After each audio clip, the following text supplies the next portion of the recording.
Eu ainda lembro do cheiro da casa naquela manhã. O sol entrando pela fresta da cortina, como se estivesse pedindo permissão para iluminar o que restava da minha vida.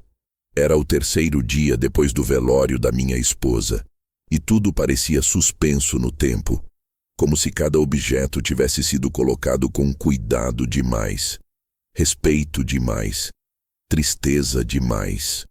Eu me levantava devagar nesses dias, não por fraqueza, mas por medo de que qualquer passo pudesse destruir o pouco que ainda fazia sentido. Foi nesse silêncio que o carteiro bateu na porta e entregou uma caixa pequena, pesada, embrulhada com o tipo de papel que ela sempre usava quando queria me surpreender. O nome dela na etiqueta fez meu peito apertar de um jeito que nem as medicações controladas conseguiam aliviar. Abri a caixa na mesa da cozinha, o coração batendo como se aquela fosse minha última chance de ouvi-la. E ali estava ele, encolhido, tremendo, com olhos que pareciam ter sido costurados com o mesmo tipo de bondade que ela carregava no olhar. Um filhote de pastor australiano, preto com manchas brancas, o focinho úmido pressionado contra uma manta azul desbotada que eu reconheci na hora. Era a manta que ela usava no sofá quando dizia que estava apenas encostando um pouco, mesmo sabendo que iria dormir ali por 1 hora inteira. O bilhete estava dobrado 2 vezes, caligrafia firme, letra dela, o traçado que nem a dor conseguiu apagar. Ele é seu agora. Vai cuidar de você quando eu não puder mais. Não deixe o mundo te endurecer. Com amor, sempre, Clara. Senti as pernas ficarem fracas. Sentei na cadeira, mas parecia que o chão estava mais baixo do que antes. Passei a mão sobre a cabeça pequena do cão. Senti o calor dele, o jeito como se aninhou no meu peito, como se já soubesse que era parte de mim, antes mesmo de eu acreditar nisso. Não chorei. Não naquele momento. Tinha medo de que, se começasse, não pararia. Dei o nome que ela escolheu. Estava escrito no verso do bilhete: chame-o de sol. Ele vai iluminar o que a vida tentar apagar. E iluminou. No primeiro dia, ele me seguiu pela casa inteira, tropeçando nas próprias patas, arranhando o chão como se estivesse tentando conquistar território. No segundo, já dormia aos meus pés todas as noites. No terceiro, eu me peguei falando com ele como se estivesse falando com ela, contando coisas banais, lembrando histórias antigas, rindo de coisas que não tinham graça nenhuma. Ele ouvia. Ou talvez eu quisesse acreditar que ouvia. De qualquer forma, funcionava. Foi quando meu filho começou a aparecer com mais frequência. Primeiro trazia comida, depois dizia que estava preocupado, depois mencionou que a casa era grande demais para eu ficar sozinho. A nora vinha junto, sempre com aquele sorriso que não tocava os olhos, comentando sobre a bagunça do filhote, o cheiro, os pelos, o perigo para o bebê que ela e meu filho estavam planejando para breve. Eu ignorava, ou tentava. Sol era meu último pedaço de Clara. Meu último elo com uma vida que ainda fazia sentido. Mas a presença dos dois ia se tornando cada vez mais constante. Um dia ofereceram fazer compras para mim. No outro, reorganizar o armário da lavanderia. Depois, ajudar a renovar o quintal. Quando percebi, eles já tinham uma cópia da chave da casa. Meu filho dizia que era por segurança, mas a nora sempre entrava primeiro, olhando tudo como quem avalia um imóvel à venda. Ainda assim, eu deixava. Talvez por cansaço, talvez por carência. Talvez porque Sol fazia a casa parecer menos vazia e eu não queria brigar com ninguém. A verdade é que, naqueles dias, eu estava tentando sobreviver do jeito que dava. Sol crescia rápido, mas continuava dormindo no tapete do lado da minha cama. Me seguia no quintal, mordia galhos, corria atrás de borboletas. Ele me tirou da cama em manhãs em que eu teria ficado ali até escurecer. Ele me lembrava de comer quando eu esquecia. Ele encostava a cabeça no meu joelho quando a ausência de Clara parecia arrancar o ar do meu peito. E talvez tenha sido justamente por isso que minha nora começou a enxergá-lo como um problema. Ela dizia que ele era desobediente, que latia demais, que poderia derrubar alguém. Falava isso na frente do meu filho, plantando sementes. Ele concordava, às vezes com hesitação, às vezes com aquela expressão de quem prefere acreditar na esposa a acreditar no próprio pai. Naquele tempo, eu ainda confiava neles. Ainda acreditava que família era sinônimo de proteção. Ainda não imaginava que tudo o que ela fazia tinha uma intenção por trás. Um plano silencioso que estava crescendo no mesmo ritmo em que Sol crescia. Às vezes, pego-me pensando se Clara sabia. Se ela deixou Sol não apenas como companhia, mas como aviso, como defesa, como testemunha. Ou talvez eu só queira acreditar nisso para que a dor faça algum sentido. Naquela noite, enquanto o Sol dormia enroscado no meu pé, percebi que a casa estava mais fria do que o normal. Fui à varanda, respirei o ar pesado do início da noite e senti uma inquietação que não sabia nomear. Algo estava mudando. Eu não sabia ainda o que, nem como, nem quando, mas sabia que Sol, de algum jeito que só os cães entendem, já tinha percebido antes de mim. Ele ergueu a cabeça, como se estivesse ouvindo um chamado distante. E eu, pela primeira vez desde que Clara se foi, senti medo de perder algo que eu amava de novo. Um medo que dias depois se provaria profético. Mas isso pertence ao próximo capítulo dessa história que não pedi para viver, mas que precisei enfrentar. Os dias seguintes passaram como um fio sendo puxado lentamente, quase imperceptível no início, mas tenso o suficiente para eu sentir que algo estava se movendo na direção errada. Sol já tinha completado 2 meses e começava a explorar a casa como se ela fosse um território recém-descoberto. Eu o observava correr pelo corredor com aquele jeito estabanado, batendo a pata na porta, derrapando no tapete, arrastando a manta azul da Clara pela sala, como se fosse um troféu de guerra. E era exatamente quando ele parecia mais vivo, mais cheio de alegria, que a porta se abria sem que eu tivesse chamado, sem que eu sequer percebesse que alguém estava no portão. Primeiro era meu filho, entrando com uma sacola de supermercado e dizendo que trouxe algumas coisas que estavam faltando. Depois era ele e a esposa, carregando caixas, plantas, ferramentas, dizendo que queriam deixar o quintal mais bonito, mais funcional. O que começou como pequenas visitas se transformou em presença diária. Eles apareciam com frequência pontual, como se estivessem seguindo um cronograma que eu nunca aprovei. Minha nora sempre vinha primeiro, andando pela casa com passos firmes, olhos percorrendo cada canto como quem avalia danos estruturais. Ela fazia comentários sobre as cortinas antigas, sobre a desorganização dos armários, sobre a poeira que só alguém muito meticuloso perceberia, e sempre terminava com aquela frase que me irritava mais do que deveria.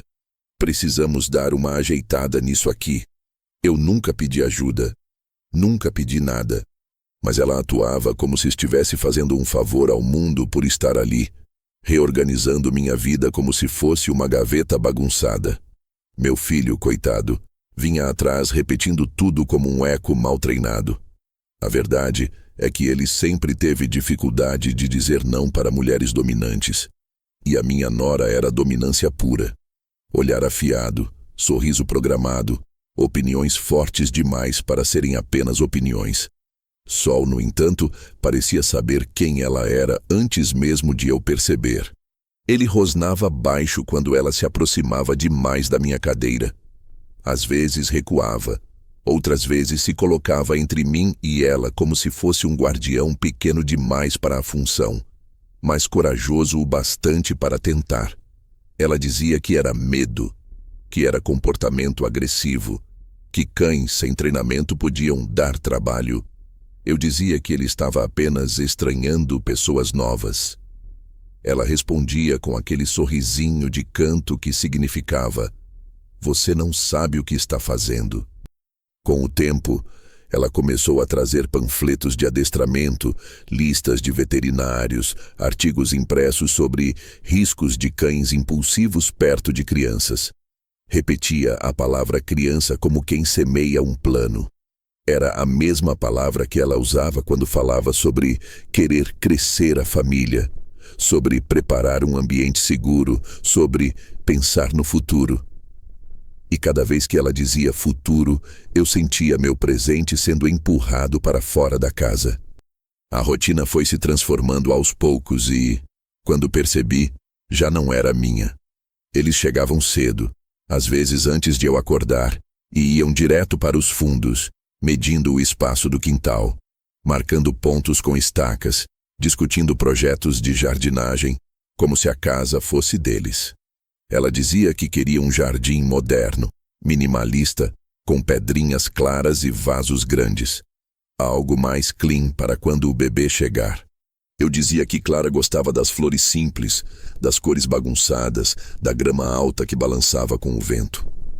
Minha nora respondia que isso já passou, sogro. A frase me acertava como uma pedra. Isso já passou. Como se Clara fosse um capítulo ultrapassado. Como se eu fosse um cômodo que precisava de reforma. Foi numa tarde de quarta-feira que a mudança deixou de ser sutil. Eu tinha saído para comprar ração para Sol. E quando voltei, encontrei a porta destrancada e caixas no corredor. Minhas caixas, com minhas coisas, empilhadas como se fossem entulho esperando para ser levado embora. Minha nora estava na sala, colocando etiquetas em objetos que eu achava que estavam perfeitamente bem onde estavam. Estamos reorganizando tudo, ela disse sem olhar para mim, enquanto o sol circulava ao meu redor desconfortável, inquieto, farejando as caixas, como se tentasse entender por que o cheiro dele estava sendo removido da casa. Organizando para quem? Perguntei. Meu filho apareceu atrás dela, colocando as mãos nos bolsos como fazia quando queria parecer mais adulto. Pai, você precisa de ajuda. A casa está grande, está desatualizada, tem tralha demais. A gente quer melhorar as coisas. Melhores para quem? Nunca perguntaram. Nunca consideraram que aquela casa era meu último pedaço de pertencimento, o último espaço onde a voz de Clara ainda ecoava. Minha nora olhava para tudo com uma sensação de posse que crescia a cada dia. Ela mudou os móveis de lugar sem pedir, mudou a posição da cama, mudou os pratos de prateleira, mudou a caixa de areia do sol para o quintal, dizendo que cheiro de cachorro num ambiente interno não era saudável para o bebê. O bebê que ainda nem existia. Mas no fundo, existia sim. Existia na cabeça dela como um passe de autoridade. Sol foi proibido de subir no sofá. Depois, proibido de entrar na cozinha. Depois, proibido de entrar no meu quarto. A desculpa sempre era segurança. Sempre era futuro. Sempre era algo que eu não podia contestar sem parecer insensível. Ela dizia as coisas como quem não pede permissão. Como quem dá ordens com voz doce. Como quem já decidiu que meu espaço era temporário. Meu filho aceitava tudo sem questionar, às vezes com a expressão vazia de quem sabe que está errado, mas prefere evitar conflito. Sol começou a se encolher quando ouvia a voz dela. E isso, mais que qualquer outra coisa, me mostrou que minha intuição não estava errada. Foi quando ela trouxe o projeto final do jardim, impresso, plastificado, com medidas exatas, plantas desenhadas, caminhos definidos.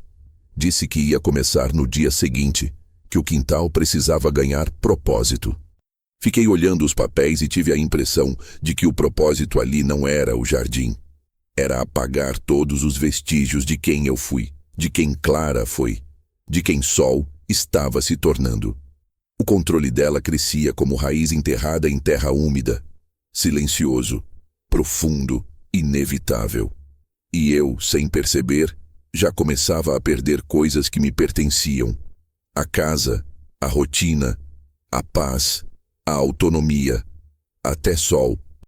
Eu ainda não sabia, mas aquele controle silencioso seria o prelúdio da pior perda que viveria desde a morte de Clara. E seria apenas o começo do que ela planejava. Aquela semana começou como qualquer outra, desde que meu filho e minha nora haviam decidido transformar a minha casa num território deles. O jardim estava cheio de estacas, pás apoiadas nas paredes, sacos de terra empilhados, vasos comprados sem que eu pedisse opinião. Sol farejava tudo aquilo com a curiosidade inquieta que sempre teve, mas percebia que algo o deixava tenso. Era como se o cheiro deles, misturado ao cheiro novo do quintal, formasse uma névoa de alerta que só ele conseguia enxergar. Eu tentava manter uma rotina mínima. Acordava, fazia café, deixava Sol correr pela parte do quintal que ainda não tinha sido ocupada pelo projeto da minha nora. E depois, ficava sentado na varanda, lembrando de Clara. Mas naquela manhã, algo parecia fora do lugar. O silêncio estava mais pesado, como se tivesse sido colocado ali de propósito. Meu filho não apareceu para o café, como vinha fazendo, e minha nora não entrou na casa para reorganizar alguma coisa. Sol caminhava pela casa com orelhas baixas, como se pressentisse uma tempestade. O primeiro sinal veio quando ouvi um grito vindo da sala. Um grito exagerado demais para a situação que encontrei quando corri até lá. Minha nora estava com a mão no peito, respirando como se tivesse acabado de escapar da morte. Sol estava a 2 metros dela, parado, confuso, sem entender o que tinha acontecido. Ela apontou para ele com a voz tremendo, num tom que eu nunca tinha ouvido antes. Ele avançou em mim, disse. Eu olhei para Sol e depois para ela. Não fazia sentido. Ele jamais tinha rosnado para mim. Jamais tinha mostrado os dentes, jamais havia feito qualquer gesto agressivo. Era o tipo de cão que se encolhia até para receber carinho quando não conhecia alguém.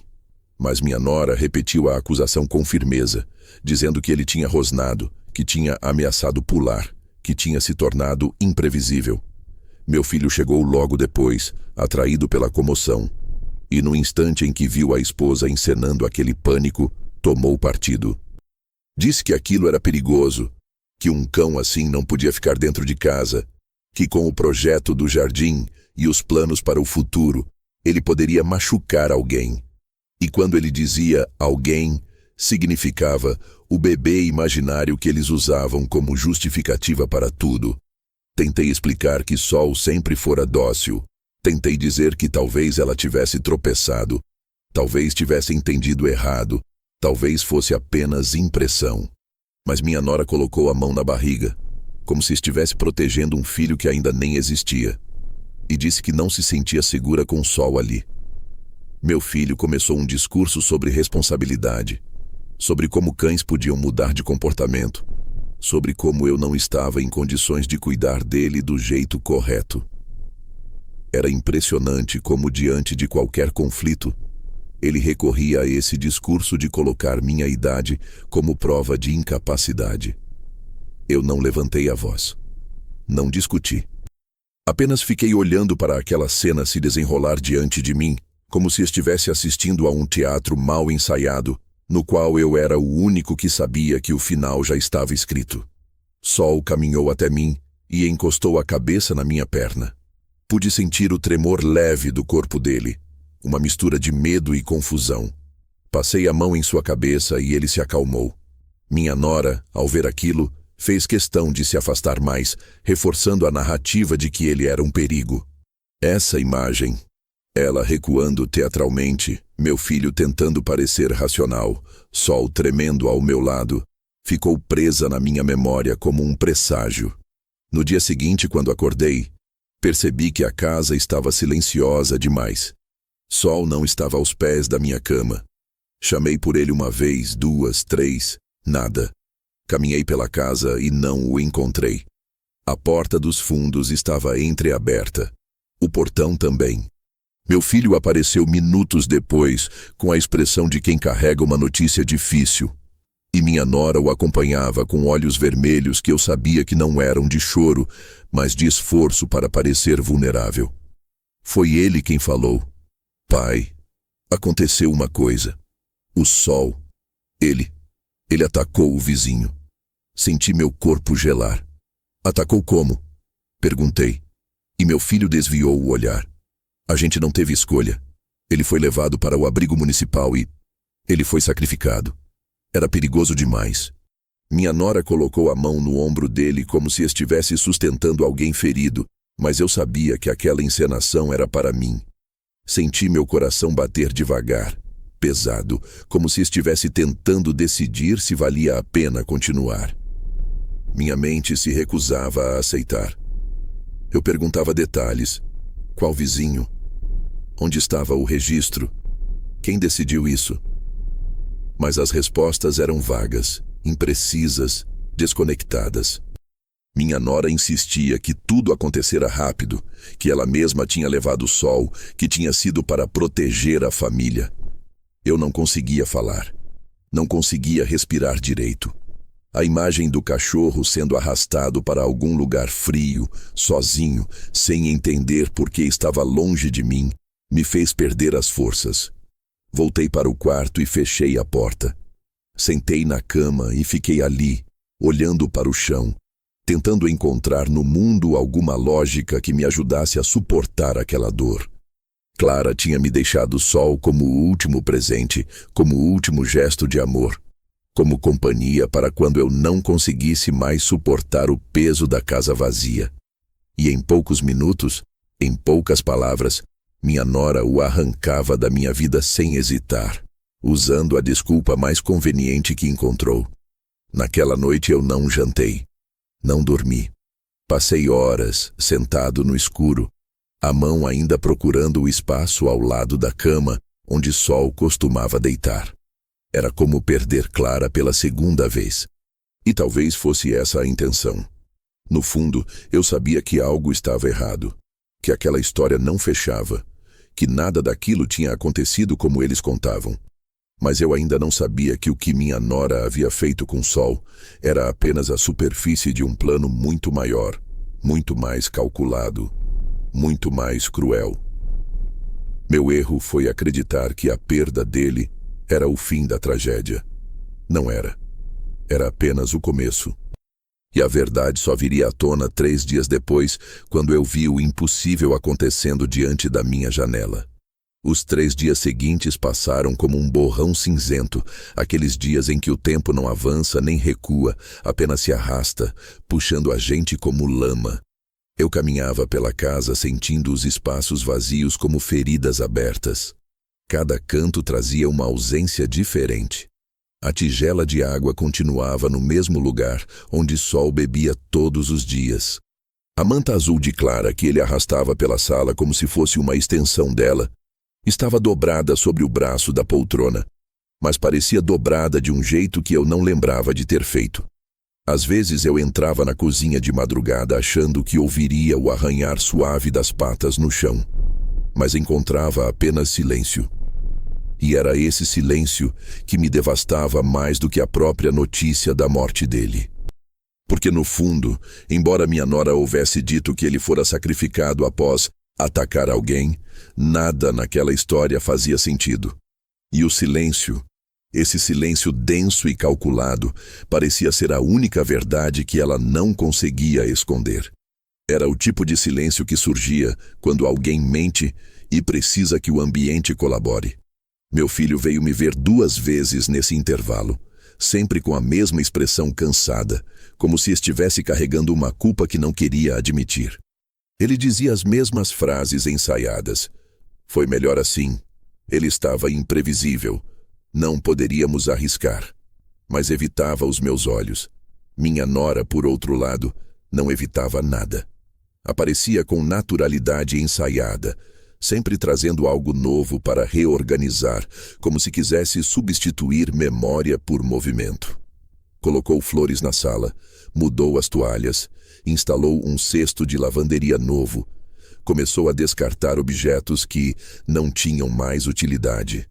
Eu não protestei. Talvez eu não tivesse forças. Ou talvez, bem lá no fundo, eu já soubesse que nada daquilo era apenas sobre organização.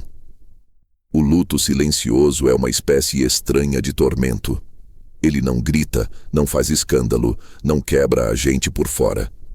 Ele se espalha devagar, como água infiltrada na parede, até que um dia você percebe a mancha enorme, feia, impossível de ignorar.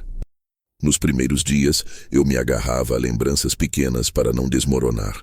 O jeito como o sol me seguia, como dormia com o focinho encostado no meu tornozelo, como abanava o rabo mesmo quando estava cansado. Eu relembrava também a expressão de Clara na última semana em que esteve viva, sempre com aquele olhar que parecia enxergar além das minhas defesas. Pensar nela me dava a sensação de que não estava completamente sozinho. Mas toda vez que eu lembrava do bilhete que ela deixou, dizendo que Sol cuidaria de mim quando ela não pudesse, eu sentia o golpe mais fundo. Era como se minha nora tivesse arrancado de mim não só um cachorro, mas a última ponte que Clara havia construído antes de partir. E foi no meio desse luto silencioso que começaram a surgir os primeiros sinais estranhos. Na manhã do segundo dia, percebi que a caixa onde guardávamos os brinquedos de Sol, uma caixinha de madeira que Clara pintou à mão, estava vazia. Não só vazia, mas em um lugar diferente, empurrada para o fundo do armário da lavanderia, como se alguém quisesse escondê-la de mim. O cheiro da manta que Sol carregava também estava diferente, como se tivesse sido lavada às pressas, tirando dela qualquer resquício de presença dele. Perguntei ao meu filho se tinham mexido nas coisas. Ele disse que não sabia, mas minha nora, ao ouvir a pergunta, apenas respondeu: "A gente limpou tudo, era o certo a se fazer." Usei o silêncio como resposta, mas uma sensação ruim se formou no meu estômago, como náusea emocional. No terceiro dia, a estranheza aumentou. Passei pela cozinha e vi minha nora com uma pasta de documentos minha aberta na mesa, espalhada como cartas de baralho. Ela disse que estava organizando minhas contas atrasadas, meus papéis, minhas pendências. Mas algo ali não combinava. Ela estava olhando documentos que não tinham nada a ver com contas. Tinha papéis da aposentadoria, do seguro, do inventário de Clara, até recibos antigos que nem deveriam interessar a ninguém. Quando me viu parado na porta, ela fechou tudo rápido demais, como quem guarda evidências. E foi ali, naquele gesto pequeno e quase imperceptível, que senti o primeiro lampejo real de desconfiança. Não era só controle. Havia algo sendo construído sem o meu conhecimento. Havia um plano. Havia intenção.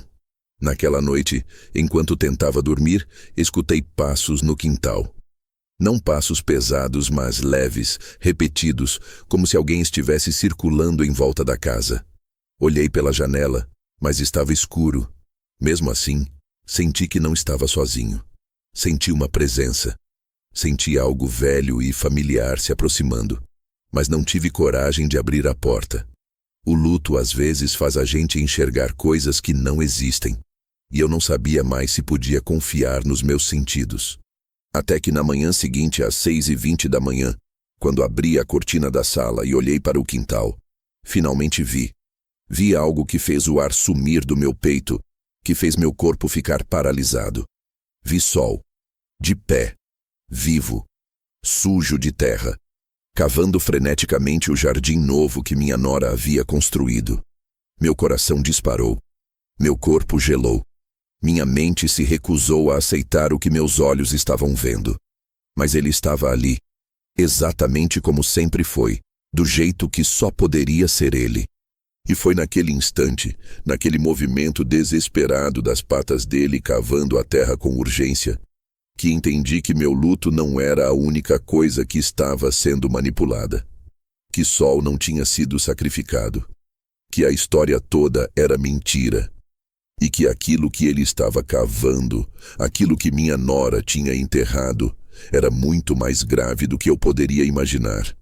Fiquei alguns segundos parado diante da janela, incapaz de processar o que meus olhos estavam vendo.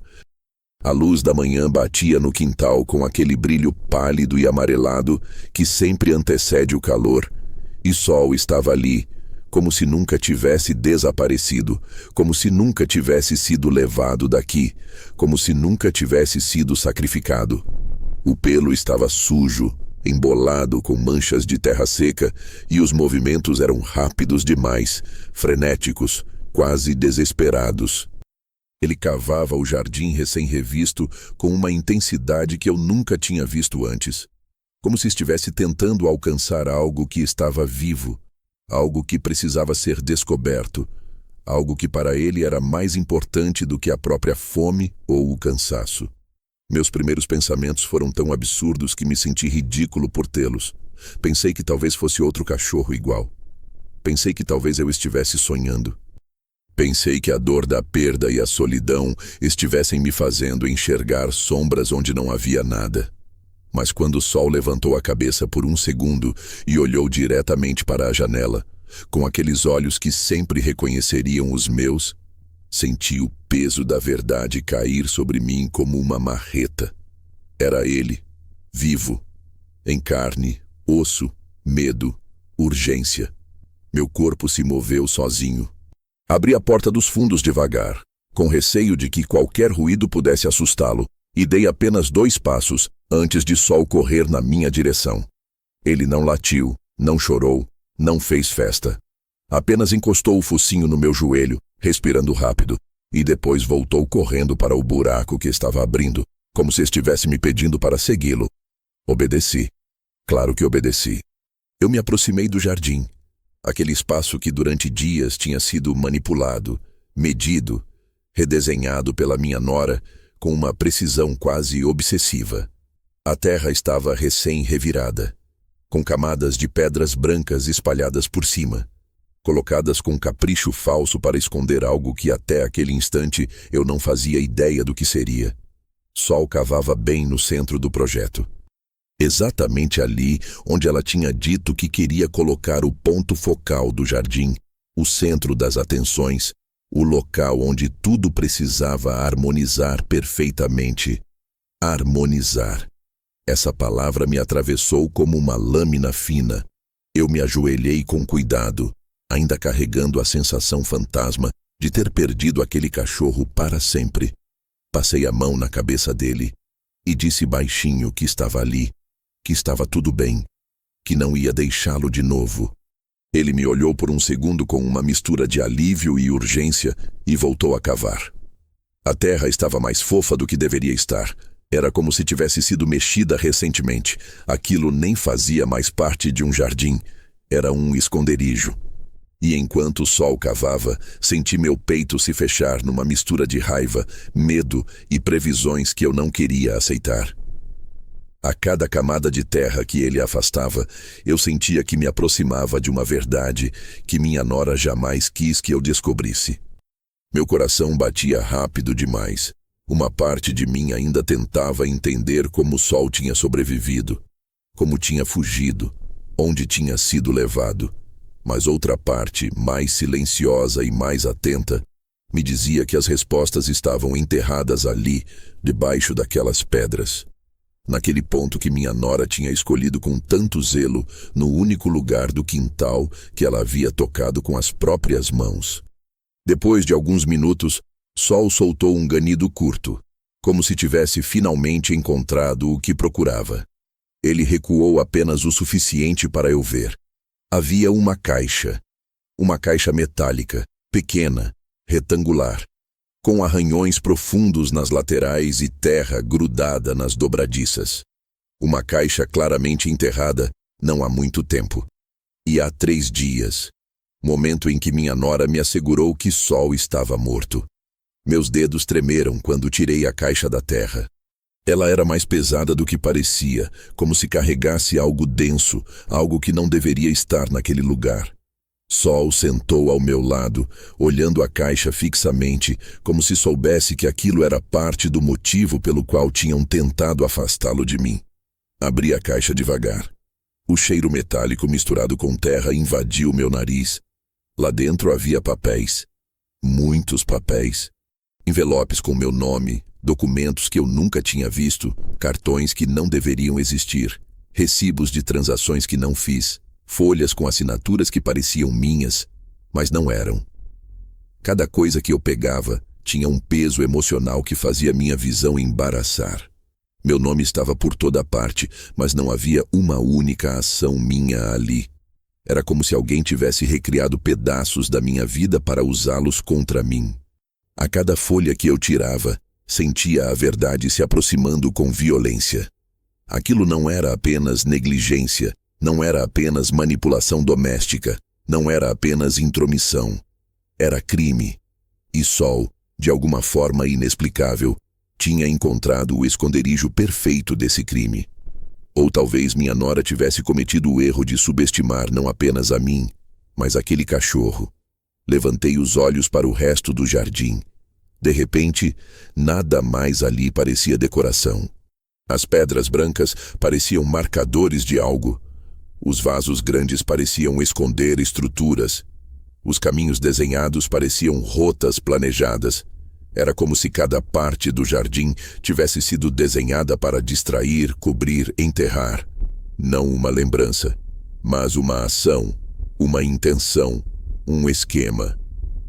Enquanto eu continuava a mexer na caixa, senti Sol encostar o corpo no meu, tremendo levemente, como se estivesse tão aliviado quanto assombrado. E naquele momento, entendi duas coisas com uma clareza brutal. A primeira: minha nora nunca quis que esse jardim fosse bonito. Ela quis que fosse útil, útil para ela. A segunda: Sol não tinha escapado por acidente. Ele tinha sido descartado, e sobreviver estragou o plano. Fechei a caixa devagar, segurando-a como se fosse feita de vidro, e encarei o quintal inteiro com olhos novos. A verdade estava ali, espalhada pela terra ainda úmida. E se Sol estava vivo, então nada do que ela me havia dito era verdade. Nada. E a pergunta que começou a crescer dentro de mim, tão pesada quanto a caixa em minhas mãos, foi essa. Se ela era capaz de mentir sobre a morte de um cachorro, o que mais ela era capaz de fazer? Fiquei ali, ajoelhado ao lado de Sol, segurando aquela caixa como se segurasse uma ferida aberta, uma ferida que de certa forma sempre esteve ali, mas que eu só agora tinha encontrado coragem, ou destino, para tocar. O sol começava a subir no céu, clareando o quintal com um brilho amarelado que parecia zombar da escuridão que eu acabara de desenterrar. Sol suspirava ao meu lado, inquieto, andando de um lado para o outro, farejando a terra como se ainda esperasse encontrar mais alguma coisa escondida. E talvez existisse, pensei. Talvez aquela caixa fosse apenas o primeiro estágio de um plano muito maior. Respirei fundo, sentindo a garganta apertada, e voltei a olhar para os papéis. Cada documento parecia pedir para ser lido, decifrado, compreendido. Mas eu estava com medo. Medo do que encontraria, medo do que confirmaria, medo do que significava para minha vida inteira. Ainda assim, abri o primeiro envelope. Era uma carta do banco, solicitando a atualização de assinatura para a aprovação de um empréstimo que eu jamais solicitei. Meu nome estava lá, meu endereço, até o número da minha aposentadoria. Mas a assinatura parecia feita por alguém que estudou minha caligrafia sem entendê-la de verdade. Tremi. Abri o segundo envelope. Era uma autorização para movimentação conjunta de uma conta que eu não sabia que existia. O terceiro, um pedido de cartão de crédito adicional. O quarto, comprovantes de compra de materiais de construção. Materiais caros. Todos pagos com um cartão emitido no meu nome. Eu sentia meu estômago afundar a cada folha retirada. Era como se o mundo estivesse desmoronando em torno de mim, não porque eu não pudesse lidar com problemas financeiros, eu sempre lidei com eles ao longo da vida, mas porque estava claro, perfeitamente claro, que eu havia sido usado. Não apenas usado, manipulado, esvaziado e agora finalmente descartado. Havia notas fiscais de compras que nunca fiz, aprovadas com assinatura minha. Havia transferências eletrônicas associadas ao meu número de conta, destinadas a uma conta que eu não reconhecia, mas cujo nome do titular, ao analisar com mais calma, percebi ser muito semelhante ao nome de solteira da minha nora. Havia até recibos de empresa, contratos de prestação de serviços, orçamentos para reformas que nunca autorizei. Reformas que, agora ficava evidente, tinham sido feitas apenas em áreas da casa que ela queria controlar. E todas as despesas estavam sob minha responsabilidade. Mas o golpe mais profundo foi quando encontrei uma folha dobrada em 4, com uma caneta azul ainda marcada nas palavras mais importantes. Um rascunho. Uma lista. Uma lista escrita por alguém que estava organizando não apenas objetos, mas uma vida alheia. E naquela lista havia 3 itens assinalados. 1. Conseguir acesso total aos documentos do sogro, marcado com um OK ao lado. 2. Transferir bens para a conta segura, também marcado com OK. 3. Preparar ambiente para alegar incapacidade. Esse estava sem marcação. E me gelou por inteiro. Incapacidade. A palavra soava como um veredicto. Naquele instante entendi que nada do que minha nora fazia era aleatório ou excesso de zelo. Ela estava pavimentando um caminho claro, calculado, jurídico. Um caminho para retirar de mim absolutamente tudo. A casa, o dinheiro, a autonomia, a vida. Tudo isso enquanto se apresentava ao mundo como a nora dedicada que cuidava do sogro idoso e confuso. Pensei em quantas vezes ela sugeriu que eu estava esquecendo coisas. Quantas vezes reorganizou meus armários. Quantas vezes assumiu tarefas dizendo que eu precisava descansar. Quantas vezes ficou com meus documentos abertos sobre a mesa enquanto sorria, dizendo que estava só ajudando. E o pior de tudo, quantas vezes eu agradeci por isso. Senti uma onda de náusea subir pelo peito. E então percebi outro detalhe. A caixa. Ela não era apenas um depósito de documentos roubados. Ela estava cheia demais, pesada demais, como se fosse um arquivo montado ao longo de semanas, talvez meses, e estava enterrada exatamente no centro do jardim que ela construiu. Aquilo não era coincidência, aquilo não era improviso. Era um ritual, um esconderijo. Algo para ser descoberto apenas por ela, ou para ser destruído quando chegasse o momento certo. Pensei no incidente com Sol, no alegado ataque, no sacrifício repentino e sem explicações. Agora, tudo parecia tão absurdamente óbvio que quase doeu. Ela precisava afastar Sol. Precisava que eu ficasse vulnerável. Precisava que eu estivesse sozinho, sem qualquer apoio emocional ou qualquer razão para questionar. E Sol era, desde o primeiro dia, meu alerta natural. Era o único ser dentro daquela casa que não gostava dela, que desconfiava de cada passo, que rosnava baixo quando ela se aproximava demais. Sol era um obstáculo. E obstáculos, na cabeça de alguém como ela, precisavam ser eliminados. Respirei fundo. Passei a mão na cabeça dele.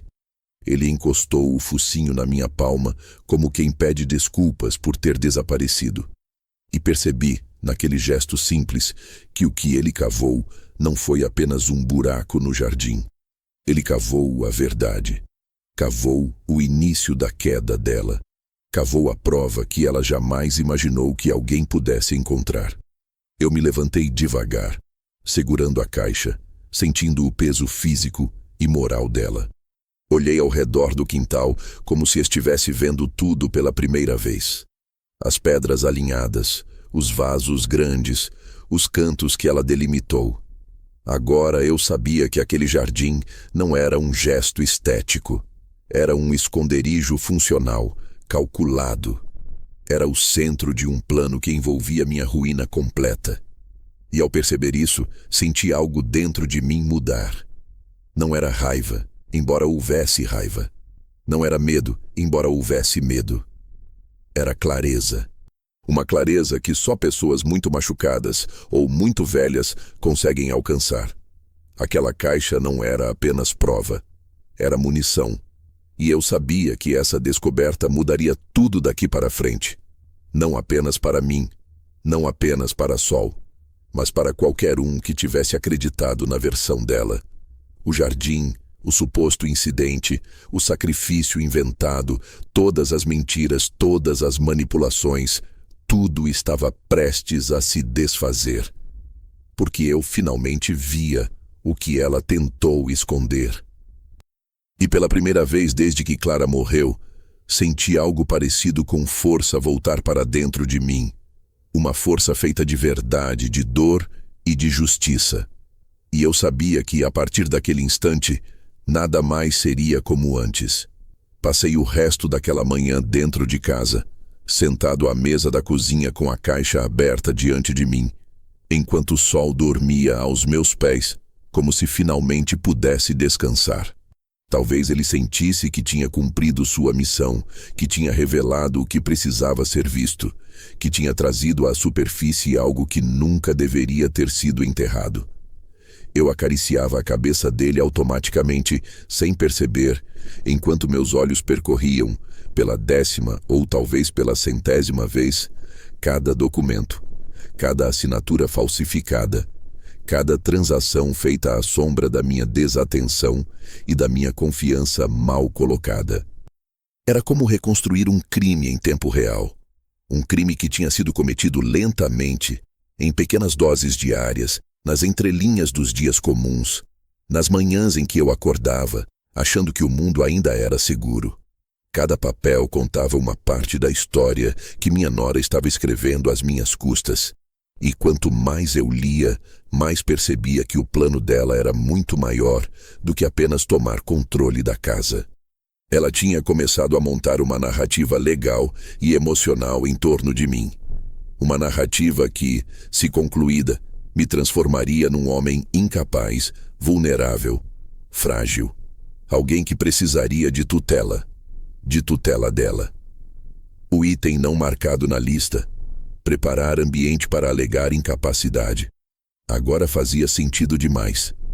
Eu pensava nos erros que ela dizia que eu cometia, nos objetos que desapareciam e reapareciam em lugares improváveis, nas contas que ela dizia que eu tinha esquecido de pagar e que, quando fui verificar, tinham sido pagas 2 vezes, ambas em datas que não coincidiam com a minha rotina. Pensei no dia em que ela disse que me viu tropeçar no quintal, exagerando o incidente até transformá-lo em quase um desmaio. Pensei nas vezes em que ela falava comigo devagar demais, como se estivesse lidando com alguém que não entende direito. Ela estava construindo uma versão de mim que não existia, ou que só existiria se ela conseguisse me moldar para caber dentro dela. E isso me fez sentir uma mistura estranha de perda e raiva. Porque eu sempre me considerei um homem lúcido. Sempre lidei com luto, com trabalho pesado, com contas, com responsabilidades. Mas eles estavam transformando minha idade em argumento, meu silêncio em fragilidade, minha dor em vulnerabilidade emocional explorável. E tudo isso enquanto eu abria a porta da minha casa todos os dias, achando que família era sinônimo de confiança. Quando percebi que estava revivendo os mesmos papéis pela 4ª vez, fechei a caixa com cuidado e respirei fundo. Era hora de confrontar. Não com gritos, não com violência, não com cenas que poderiam se voltar contra mim. Confrontar com silêncio. Foi assim que vivi minha vida inteira. Era assim que eu sobreviveria agora. Esperei até meu filho chegar. Ele sempre aparecia no fim da manhã com a desculpa de ver como eu estava, quando na verdade vinha checar o avanço da obra do jardim, ou confirmar se eu tinha tomado algum remédio, ou simplesmente exercer aquela vigilância disfarçada de carinho que se tornara tão comum nos últimos meses. Quando ele entrou pela cozinha, a primeira coisa que fez foi olhar ao redor, como sempre. Mas parou quando viu o sol deitado aos meus pés. Os olhos dele se arregalaram. O corpo enrijeceu. Pai, como esse cachorro está aqui? A voz dele saiu trêmula, desconexa, como se tivesse encontrado um fantasma. Eu não respondi.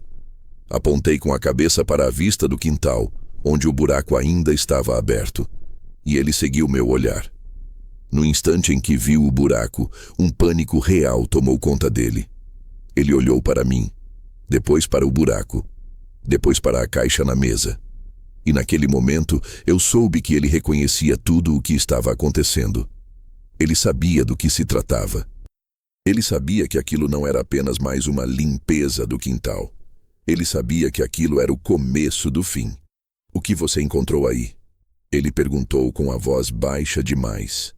Não havia coragem, não havia raiva, não havia ódio. Havia medo.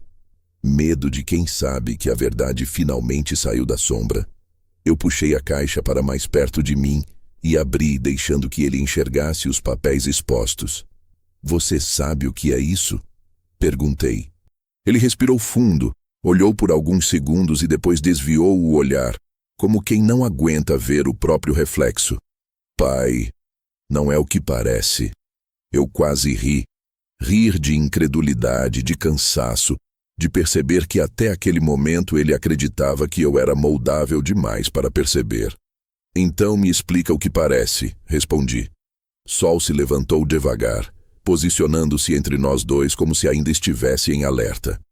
Meu filho passou a mão pelo cabelo, caminhando de um lado para o outro, tentando formular uma resposta que não existia.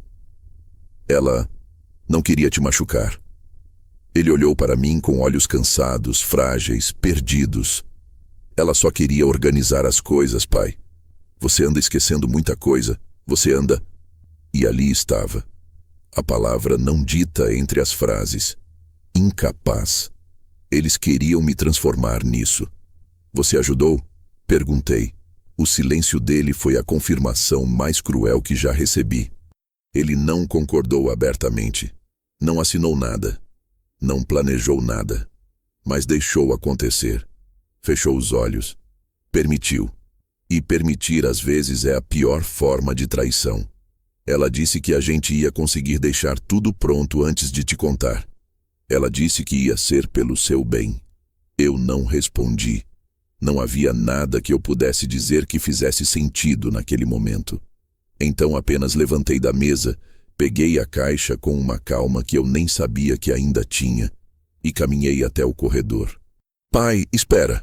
Onde você vai?" Eu me virei apenas o suficiente para que ele me visse de perfil. "Resolver isso." Ele não tentou impedir, não fez esforço para saber onde eu ia, não ofereceu ajuda. Apenas ficou parado na cozinha, cercado pelo mesmo silêncio cúmplice que construiu ao longo dos meses. E ali, naquele instante, entendi que minha nora não era o único problema. Ele era parte da sombra, parte da escolha, parte do caminho. Sol me seguiu como sempre fez. Eu passei a mão na cabeça dele e, enquanto caminhava para fora da casa, senti que pela primeira vez desde que Clara morreu, eu não estava sendo conduzido. Eu estava conduzindo. E eu sabia exatamente para onde precisava ir, porque a descoberta daquela caixa tinha sido apenas o começo. A verdade maior ainda estava por vir, e eu não fugiria dela. Eu a enfrentaria com tudo o que me restava, mesmo que isso significasse enfrentar quem eu mais amei um dia. Saí pela porta da frente levando a caixa junto ao peito, como se carregasse um coração que não era só meu, mas também de Clara, de Sol, e da vida que eu quase deixei roubar de mim. O ar daquela manhã parecia mais fresco do que os anteriores, como se o mundo tivesse finalmente decidido me devolver a lucidez que tentaram arrancar com mentiras, manipulação e silêncio calculado.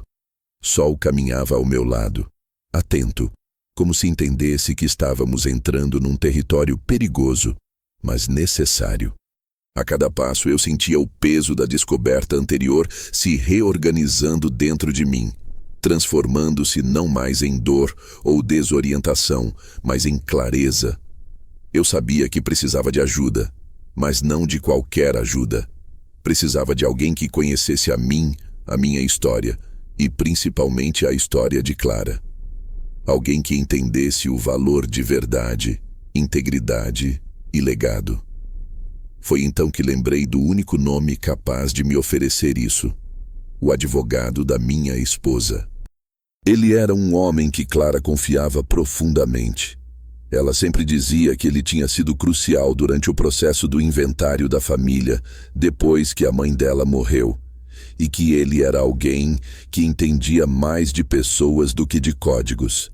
Lembrei da forma como ela guardou o cartão dele numa gaveta trancada, com uma chave pequena demais para alguém como eu perder. Clara nunca foi descuidada. Ela sabia exatamente o que fazia quando organizava as coisas. E agora, aquela gaveta parecia mais um recado do que uma lembrança. Voltei para dentro da casa rapidamente, antes que meu filho decidisse aparecer de novo e tentar remendar algo que ele mesmo ajudou a quebrar. Subi até o quarto que antes era de Clara, o quarto que minha nora evitava entrar, com a justificativa de que o clima era muito pesado. Talvez fosse pesado apenas para quem não tem coragem de olhar nos olhos do próprio reflexo. Abri a gaveta, encontrei o cartão e o telefone antigo do escritório. A tinta estava um pouco desgastada, mas o nome ainda era legível: Dr. Estevão Moura. O homem que Clara dizia que não prometia milagres, mas prometia verdade. Foi para ele que eu liguei.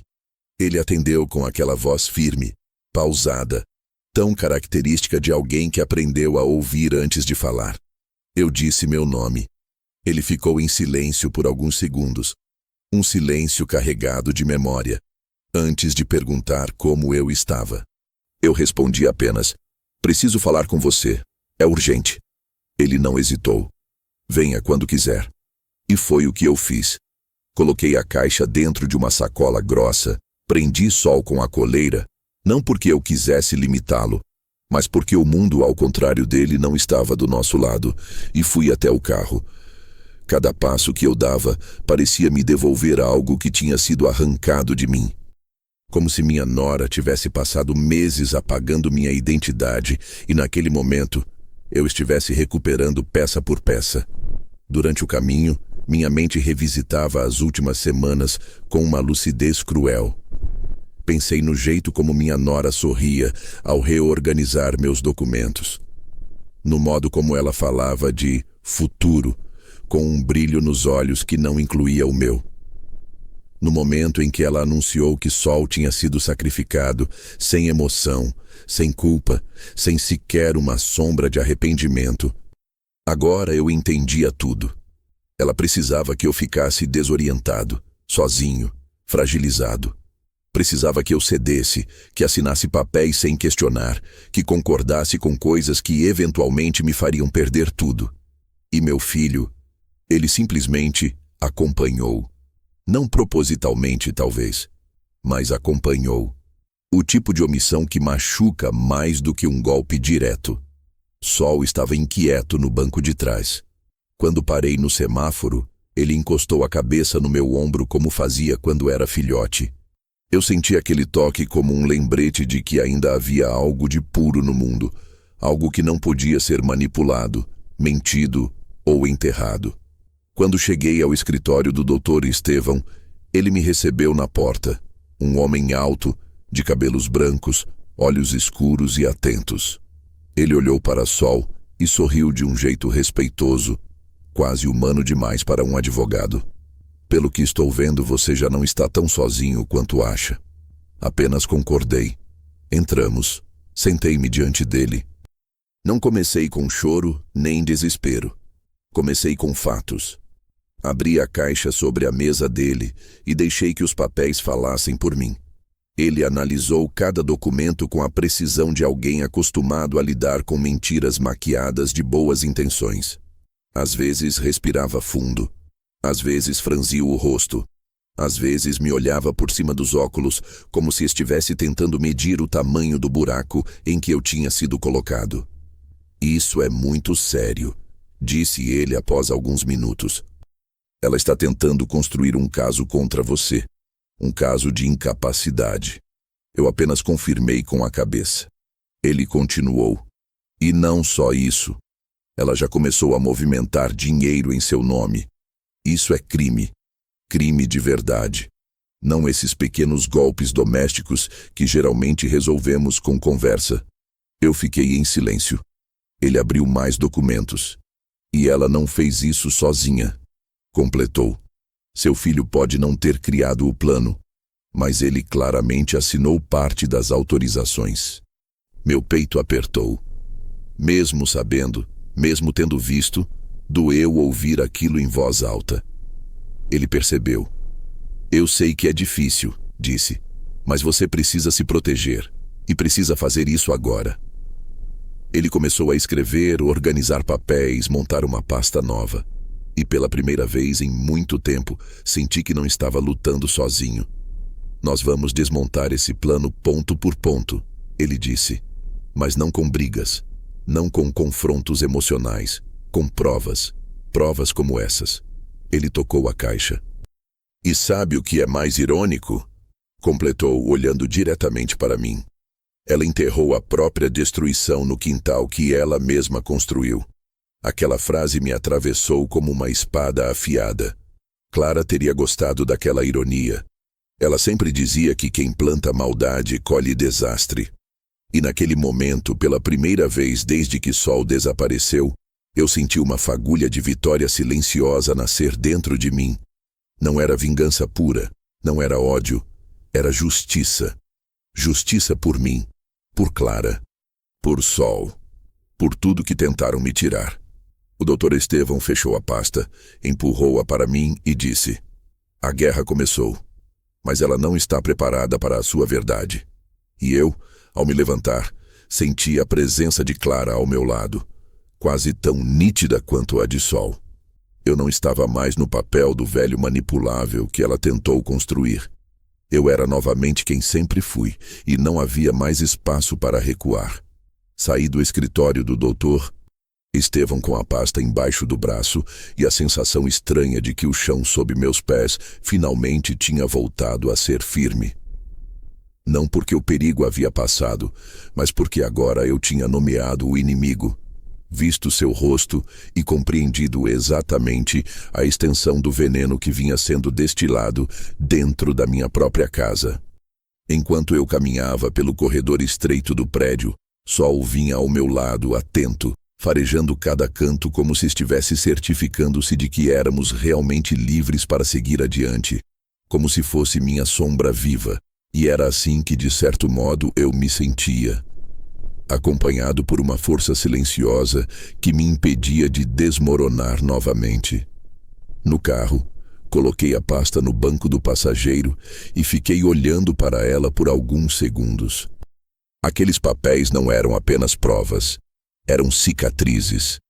Cicatrizes de meses de manipulação, de humilhação silenciosa, de um plano arquitetado por alguém que entrou na minha casa sorrindo e saiu cavando a ruína da minha dignidade. E ainda assim, enquanto dirigia de volta para casa, percebi que não era raiva que me movia, mas uma espécie de calma firme, dessas que só aparecem quando finalmente entendemos que nada do que tentaram construir contra nós tem sustentação diante da verdade. A casa estava silenciosa quando cheguei. Nenhum carro do meu filho, nenhuma bolsa da minha nora largada no sofá, nenhum ruído de passos apressados reorganizando algo sem a minha autorização. Era estranho ver a casa assim, quase como se tivesse voltado a respirar sozinha. Sol entrou primeiro, farejando tudo com seu cuidado habitual, como se estivesse escoltando o território recém-liberado. Eu segui atrás dele e coloquei a pasta sobre a mesa da sala. Durante alguns minutos, apenas fiquei parado, observando os móveis que tinham sido movidos, os quadros que ela havia tirado das paredes, os porta-retratos que ela tinha reorganizado, apagando Clara aos poucos, substituindo lembranças por minimalismos estéreis. Era como se a casa estivesse tentando me contar uma história que eu só agora conseguia ouvir. Sentei-me na poltrona que Clara gostava e respirei fundo, tentando decidir qual seria meu próximo passo. E foi justamente nesse momento que ouvi a porta dos fundos se abrir. Meu corpo inteiro se enrijeceu. Sol ficou alerta, orelhas erguidas, corpo tenso. E então ouvi a voz dela. Você está em casa, sogro? A voz carregada de doçura artificial, daquela doçura que ela usava quando queria algo, quando precisava parecer gentil, quando estava prestes a manipular alguém. Ela entrou na sala sorrindo, segurando um vaso com flores novas. Provavelmente mais uma das tentativas de transformar a casa em um catálogo de revista, apagando qualquer vestígio de vida real. Mas quando os olhos dela encontraram a caixa sobre a mesa, e depois Sol sentado ao meu lado, o sorriso derreteu do rosto dela. E pela primeira vez, eu vi algo verdadeiro em sua expressão. Medo. Medo puro. Ela não disse nada nos primeiros segundos. Apenas piscou algumas vezes, respirou fundo e ajeitou o cabelo atrás da orelha, um gesto que ela sempre fazia quando estava prestes a mentir. Sogro... O que é isso? Eu não respondi de imediato. Deixei o silêncio fazer o trabalho que palavras não fariam. Ela olhou para Sol mais uma vez e percebi a diminuição quase imperceptível da pupila.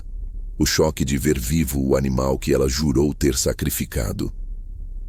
Você o encontrou. Ele fugiu do abrigo, acredito. A mentira veio com fluidez ensaiada. Mas agora eu tinha provas. Agora eu tinha testemunhas. Agora eu tinha entendimento. Então, levantei-me devagar, caminhei até a mesa, abri a pasta organizada pelo Dr. Estevão e coloquei diante dela apenas 3 documentos. Os 3 que carregavam de forma mais explícita sua participação direta. Assinatura forjada, autorização solicitada com nome de solteira, recibo de compra feito com o cartão clonado. Ela empalideceu. Literalmente. Sua mão esquerda começou a tremer. Isso não é o que parece, disse com a mesma frase que meu filho havia usado. Mas ali, vinda dela, soou como uma tentativa patética de salvar o castelo que estava desmoronando. Você falsificou minha assinatura, respondi com calma. Você movimentou minhas contas, você tentou me declarar incapaz e você enterrou provas no quintal. Ela retrocedeu um passo, buscando as palavras como quem procura fósforos na escuridão. Eu estava tentando ajudar. Não fiz nada sozinha. Meu filho está sendo investigado também. A frase saiu mais cortante do que eu pretendia, mas necessária. Ela levou a mão à boca. Investigado? Você falou com alguém? Sorri de um jeito que não lembrava sentir há muito tempo. Não por alegria, mas por firmeza. Com o advogado da Clara. Ao ouvir o nome de Clara, a máscara dela rachou.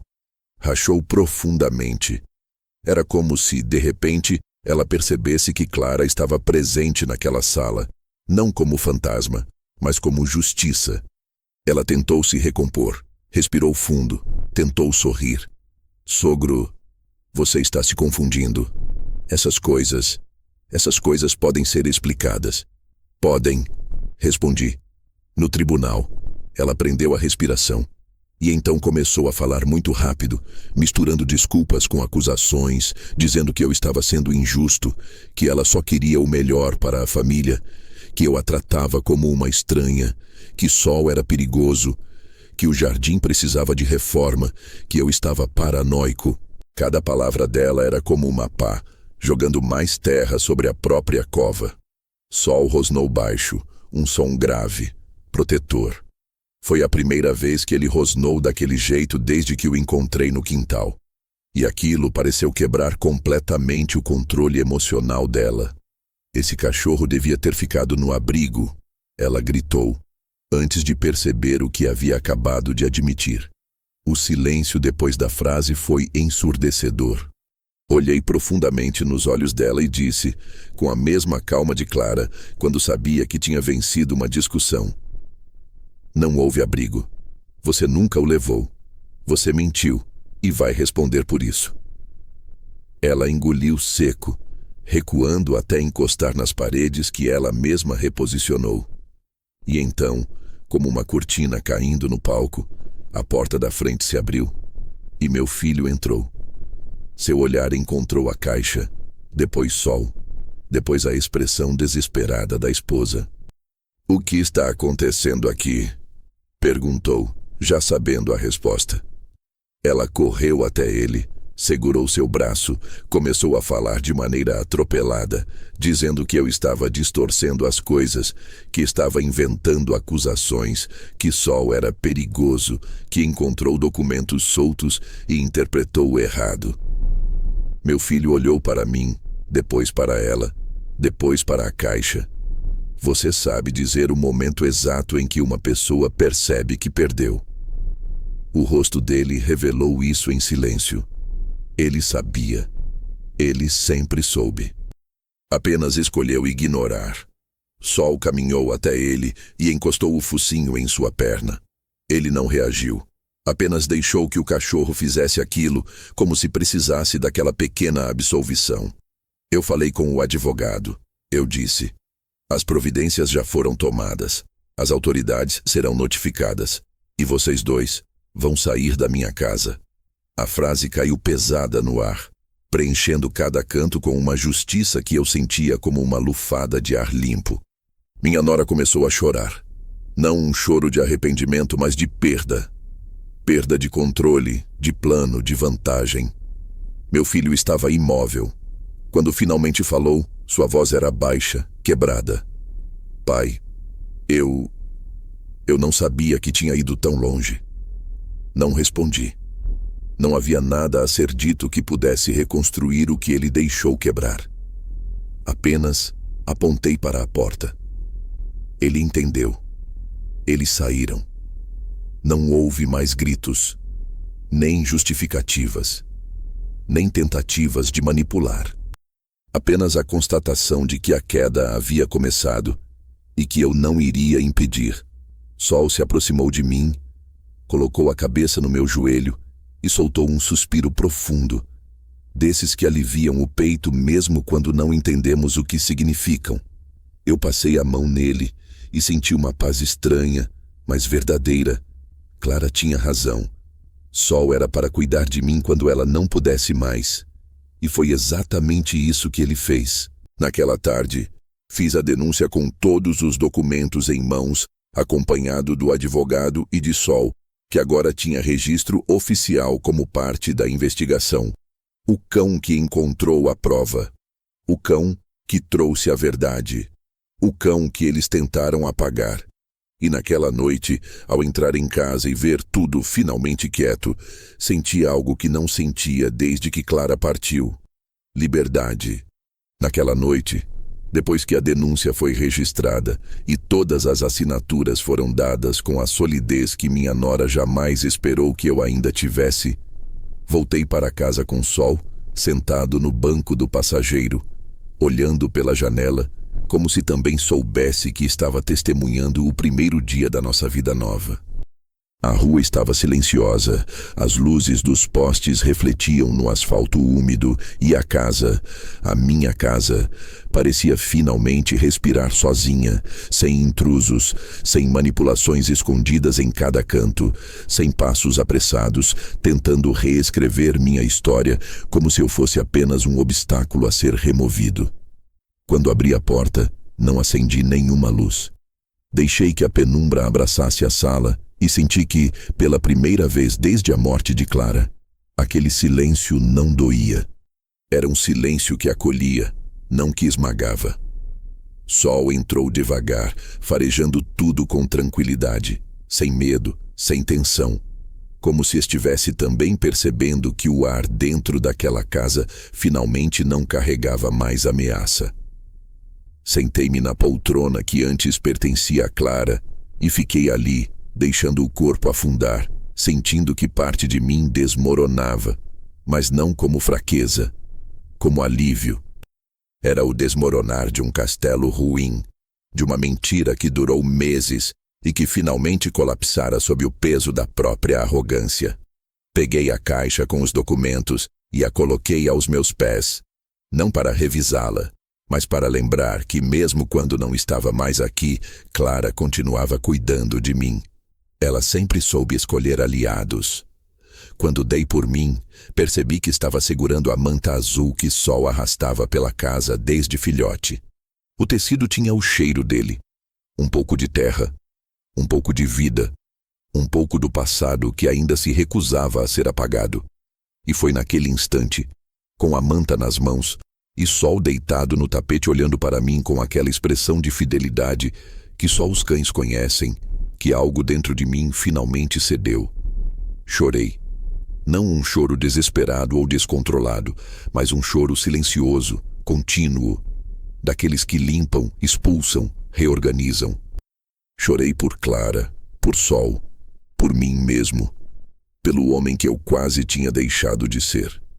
Chorei pelo filho que perdeu a si mesmo para agradar uma mulher que o consumiu por dentro. Chorei pela minha ingenuidade, mas também pela força que ainda restava. Mesmo depois de tantos anos, de tantas perdas, de tanta dor acumulada. Quando o choro cessou, senti uma leveza estranha. E naquela leveza, Sol levantou-se, colocou as patas sobre o meu joelho e me lambeu a mão, como se estivesse dizendo que ele ficaria ali, que nada mais aconteceria sem ele notar, que agora ele sabia o caminho de volta e jamais permitiria que me arrancassem de novo de mim mesmo. Passei a mão pela cabeça dele e senti a calma que só um animal amado consegue transmitir. Passamos a noite juntos ali, sem televisão, sem ruídos artificiais. Apenas o som da respiração dele e o vento batendo de leve na janela. Na manhã seguinte acordei com o cheiro de café que eu mesmo tinha preparado, sem perceber. O hábito voltou sozinho, como se estivesse guardado em mim, esperando um momento seguro para reaparecer. Fiz café forte do jeito que Clara gostava, e servi uma pequena porção para mim na xícara que ela pintou à mão no primeiro ano de casamento. Não sei se era teimosia ou memória, mas o café naquela xícara parecia ter outro gosto. Enquanto bebia devagar, olhando a luz da manhã entrar pela janela, me dei conta de uma verdade simples. Eu não tinha perdido tudo. Muito pelo contrário. Tinha recuperado o que realmente importava. O telefone tocou perto das 9. Era o doutor Estevão, avisando que algumas medidas legais já estavam sendo movidas, que a polícia confirmara a abertura oficial do caso e que, por enquanto, eu devia apenas permanecer tranquilo. Respondi com uma serenidade que não sentia fazia meses. Após desligar, caminhei pela casa observando cada detalhe que minha nora tinha tentado transformar. As paredes que ela queria pintar de branco estéril. Os quadros de Clara que ela tirou sem minha permissão. Os móveis que foram movidos para posições que eu nunca aprovei. Era como ver sua pegada ainda impressa no chão. Mas agora eu sabia que ela estava deixando o palco. E eu poderia reconstruir tudo com minhas próprias mãos. Passei boa parte da manhã recolocando a casa no lugar. Não apenas no lugar físico, mas no lugar emocional. Reposicionei os porta-retratos, voltei com as flores que Clara gostava, tirei as decorações frias e limpas demais que minha nora havia espalhado pela sala.